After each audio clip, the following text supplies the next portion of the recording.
Il devient de plus en plus difficile de rencontrer une fille ayant gardé son teint naturel à Abidjan. Le phénomène de la dépigmentation de la peau atteint ici des proportions inquiétantes.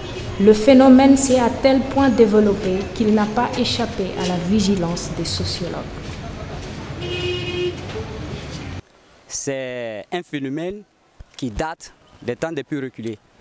Et la littérature précise que déjà, au temps pharaonique, il y avait des jeunes égyptiennes qui utilisaient des produits éclaircissants par rapport aux hommes.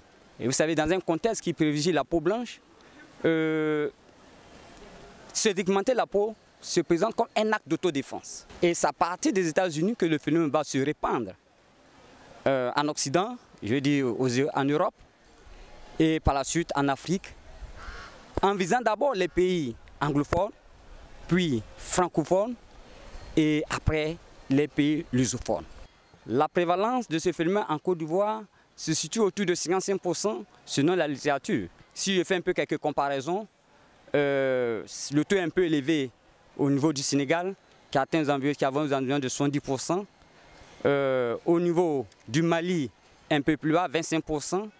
Mais au Togo, le taux se situe autour de 59%. C'est un phénomène urbain qui se manifeste en milieu urbain. Ensuite, c'est un phénomène qui touche essentiellement les femmes, beaucoup plus les femmes que les hommes.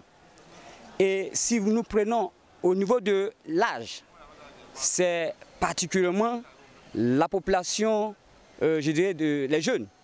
La population jeune. Bien sûr, il y a des adultes, mais la population jeune de 15 ans jusqu'à 34, selon l'enquête que nous avons réalisée. Voyez. Et quelle variable encore, si nous prenons aussi la variable socio-professionnelle, mais il faut que c'est un phénomène qui touche toutes les couches socio-professionnelles. Et là, sur le point, nous n'avons pas encore fait des études très pointues pour mieux apprécier la situation. Maintenant, quelles sont les motivations? Elle veut ressembler à la femme occidentale. Mais pour les principales concernées, la première raison tient à l'envie de se faire belle. Dieu m'a créé noire, je restais noire. Dieu m'a créé claire, je restais claire parce que mon là c'est mon teint. Voilà. Comme je disais, les pommades maintenant, tout est à base de produits. Donc, la pommade qui prend, c'est éclaircissant. C'est moi qui ai le teint. Bon, je ne sais pas, maintenant, dans le jour, tout le monde voit les gens qui te pommadent, même quand on me voit, quand ils passent, les gens regardent mon pied. Peut-être s'il y avait produit ou il va produire. Mais regarde, tout ça, ça me dit rien. Moi, je sais que moi, c'est mon teint.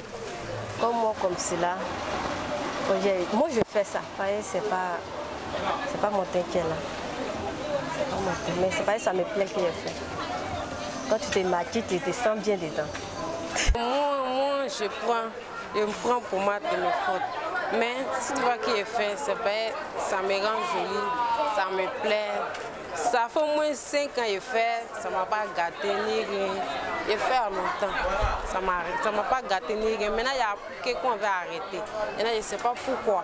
Je ne sais pas pourquoi. Si on arrête, ça n'arrange pas les commerçants, ça ne nous arrange pas les filles aussi. Quand nous on prend, on est joli, on est propre. En tout cas, moi, je prends il y a longtemps, ça ne m'a rien fait. Mais les pouvoirs publics ne sont pas de cet avis. Le gouvernement ivoirien a ainsi décidé le 29 avril dernier de faire retirer du marché tous les produits cosmétiques éclaircissants ou d'hygiène contenant de l'hydroquinone, du mercure et ses dérivés, des corticoïdes ou de la vitamine A au-delà d'un taux de 2%. Les hommes aiment les femmes qui brillent la nuit, disent-ils, parce que elles sont lumineuses, elles apportent la lumière, les étoiles brillent dans la chambre. Voilà, et malheureusement, la compréhension de cette appréciation fait que les femmes souvent se laissent aller à la dépigmentation de leur peau avec toutes les conséquences que l'on connaît. Le principe de fonctionnement de la crème éclaircissante est simple. En fait, elle détruit des fonctions normales d'une peau qui n'est pas malade. Pour diminuer la production de mélanine, elle utilise des substances dangereuses qui rendent le corps malade. C'est une porte ouverte à toutes les agressions extérieures microbiennes. Tous les microbes trouvent maintenant une porte d'entrée pour traverser la peau, d'abord agresser la peau et aller au-delà de la peau. Là aussi, ce n'est pas bien. Ensuite, si au départ, nous avons décidé de nous dépigmenter pour être belle, pour être beau, et qu'à la fin, les conséquences médicales font que nous ne pouvons même plus nous déshabiller devant les autres, que nous sommes obligés d'avoir toujours le corps couvert d'habits, eh bien, à la fin, l'objectif premier n'est pas atteint. Et on est même repoussé par les partenaires, on n'est plus désirable. À partir de ce moment-là, compte tenu de ces conséquences, compte tenu du fait qu'à la fin, on n'est plus désirable, je pense qu'il vaut mieux ne pas commencer. Les études de prévalence sont rares en matière de produits éclaircissants et les chiffres varient d'une étude à l'autre. Mais selon une étude des Nations Unies datant de 2008, les femmes nigérianes battent le record de l'utilisation des produits éclaircissants en Afrique. Le combat s'annonce difficile au regard des intérêts divergents en jeu entre les fabricants dont le chiffre d'affaires est estimé à plusieurs milliards de francs CFA par an et les gouvernants soucieux des impératifs en matière de santé publique.